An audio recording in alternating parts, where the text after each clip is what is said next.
और ख़ुसूसन तालीमी इदारों में जो ड्रग्स सप्लाई की जा रही है और वो जो ग्रोह है जो पकड़ने में नहीं आ रहे, इनके खिलाफ इनके क्या इक़दामात है। मज़ीद ये भी जानने की कोशिश करेंगे कि अब तक कितने लोगों को गिरफ्तार किया जा चुके हैं, कि आवाम इस बारे में इनसे मुतमईन है या नहीं। तो जानते हैं कामरान असगर साहब के साथ। अस्सलाम वालेकुम। जी वालेकुम सलाम जी, बहुत शुक्रिया। थोड़ा सा मैं थोड़ा सा इंट्रो करूँगा पहले अपनी बात का। वो ये है कि हमारी प्रायोरिटीज़ जो क्राइम फाइट हम करते हैं उसमें 3 हम प्रायोरिटीज़ रखें।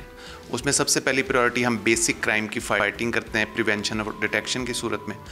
दूसरा हमारी कोशिश होती है कि किसी भी सूरत नारकोटिक्स जैसा जो घिनौना फेल है उस पर कंट्रोल किया जा सके। और तीसरा हमारी कोशिश होती है कि जो ऐसे अनासर जो कि सोसाइटी में शर पसंद हों, जो हमारे प्रोक्लेम्ड ऑफेंडर्स हैं, ये कोर्ट एब्सकॉन्डर्स हैं, उनको हर सूरत जो है अरेस्ट किया जाए और उनको प्रोसिक्यूट किया जाए कोर्ट्स में। अब हम स्पेसिफिक बात करते हैं सेकंड पॉइंट पे जो कि नारकोटिक्स के सिलसिले में है। उसमें हमारा बहुत ज़्यादा फोकस रहता है और हमने एक प्रॉपर कैंपेन की तरह है हमारा बेसिक काम, हम उसको लेकिन एक प्रॉपर एक पूरी ऑर्गेनाइज्ड एफर्ट के तौर पे हम चलाने की कोशिश करते हैं। और हमने इस पूरा साल जो कि अभी हम 11th मंथ में है, हमने एक बड़ी एफर्ट की है कि इस कॉन्टीन्यूसली स्प्रेडिंग जो एक इवल है सोसाइटी का, उस पर किसी ना किसी तरह कंट्रोल किया जा सके। सर ये बताइए कि जो रावलपिंडी शहर में जो ड्रग माफिया है, जो बहुत बड़े गैंग्स है, अब तक कोई खातिर ख्वाह कोई बड़ी कामयाबी आपको मिली है या नहीं? जी देखें, रावलपिंडी क्योंकि एक ट्रांजिट सिटी है, ये 3-4 जो यूनिट्स हैं पाकिस्तान के, जिस तरह एक तरफ केपी है, एक तरफ हमारे आज़ाद जम्मू कश्मीर है, गिलगित बल्तिस्तान का रास्ता यहाँ से आता है, फिर एक तरफ पूरा जो प्रोविंस है पंजाब का उसकी बाउंड्री डिस्ट्रिक्ट है। तो ट्रांजिट सिटी होने की वजह से यहाँ से ड्रग्स का फ़्लो मुख्तलिफ़ डायरेक्शंस में लोग करने की कोशिश करते हैं। तो हम पूरी कोशिश करते हैं कि हर तरह इस नेटवर्क को तोड़ा जा सके।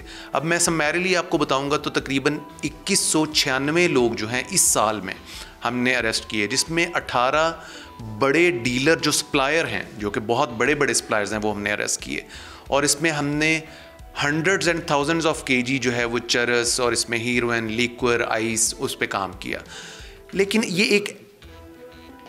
एक ऐसा प्रोसेस है जिसमें एक कॉन्टीन्यूड एफर्ट चाहिए होती है, and we keep focusing on it कि हम इस नासूर को किसी ना किसी तरह कंट्रोल में रखें, और जितनी कोशिश हम करें उतना कम है, इसलिए हम अपनी फोकस को हमेशा इस पर कायम रखते हैं। अच्छा सर, तालीमी इदारों में आजकल स्पेशली जो हमारा नौजवान जो तबका है उसको टारगेट किया जा रहा है, इस बारे में रावलपिंडी में जितने भी तालीमी इदारे हैं और काफ़ी यानी कि लोग पकड़े भी गए हैं जो कि ड्रग सप्लाई कर रहे थे, इसके लिए कोई बाकायदा रेकी सिस्टम या इस किस्म का इंटेलिजेंस सिस्टम बनाया गया है जिनकी बुनियाद पर ऐसे लोगों का कला कमा किया जा सके? जी अनफॉर्चुनेटली, और इसमें मैं एक चीज़ आपको एडिशन करूँगा कि जो हमारे पोश एरियाज़ के कॉलेजेस यूनिवर्सिटीज़ हैं उनमें आइस ड्रग्स की जो सप्लाई है, ये एक नया कॉन्सेप्ट आया ड्रग सप्लाई का कि आप वॉक इन करते हैं, आके अपनी मुख्तलिफ आपने पॉइंट्स रखे होते हैं, उस पर आप वो पोश तरीके से लाइक कैफ़ेज़ या कहीं पे आप जाके वो स्टूडेंट्स को देते हैं और उससे फिर आप वापस आ जाते हैं। वहाँ पे परमानेंट आप अपने आप को पोजीशनिंग नहीं करते ताकि पुलिस आपको अरेस्ट ना कर सके।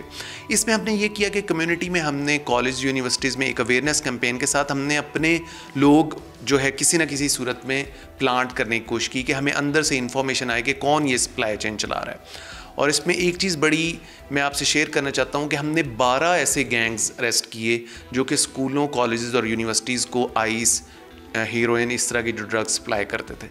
लेकिन अभी भी मैं समझता हूँ कि ये काविश मैनी फोल्ड्स करने की ज़रूरत है। हमें स्कूल कॉलेजेस पे और ज़्यादा फोकस करने की ज़रूरत है, बिकॉज एक जो हमारी जनरेशनल इशू बन रहा है, जो ड्रग्स की वजह से अगर कोई ख़राब हो रहा है तो फिर लाइफ लॉन्ग उसकी जो डिस्ट्रक्शन है, तो इस पे जितना काम किया जाए उतना कम है। लेकिन we are very much focused on the educational institutions कि हम इसमें से ड्रग्स का खात्मा कर सकें। सर, आवाम का ये कहना है कि पुलिस जब भी आती है मुख्तलिफ इलाकों में तो बजाय इसके कि मंशियात फरोशों को पकड़ा जाए, वो लोग जो कि मंशियात पी रहे होते, जो कि उसके आदी होते, जिनको नॉर्मली तौर पे हम कुछ भी कह सकते हैं, उनको गिरफ्तार कर लिया जाता है। इस बात में कितनी हकीकत है? जी, मैं ऑब्वियसली मैं डिनाइल मोड में नहीं हूँ कि हम हर चीज़ को कहें कि सब ठीक है।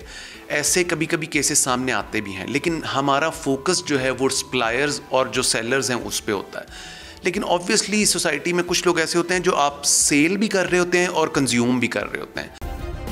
सब्सक्राइब करें और बेल दबाएं ताकि कोई खबर रह न जाए।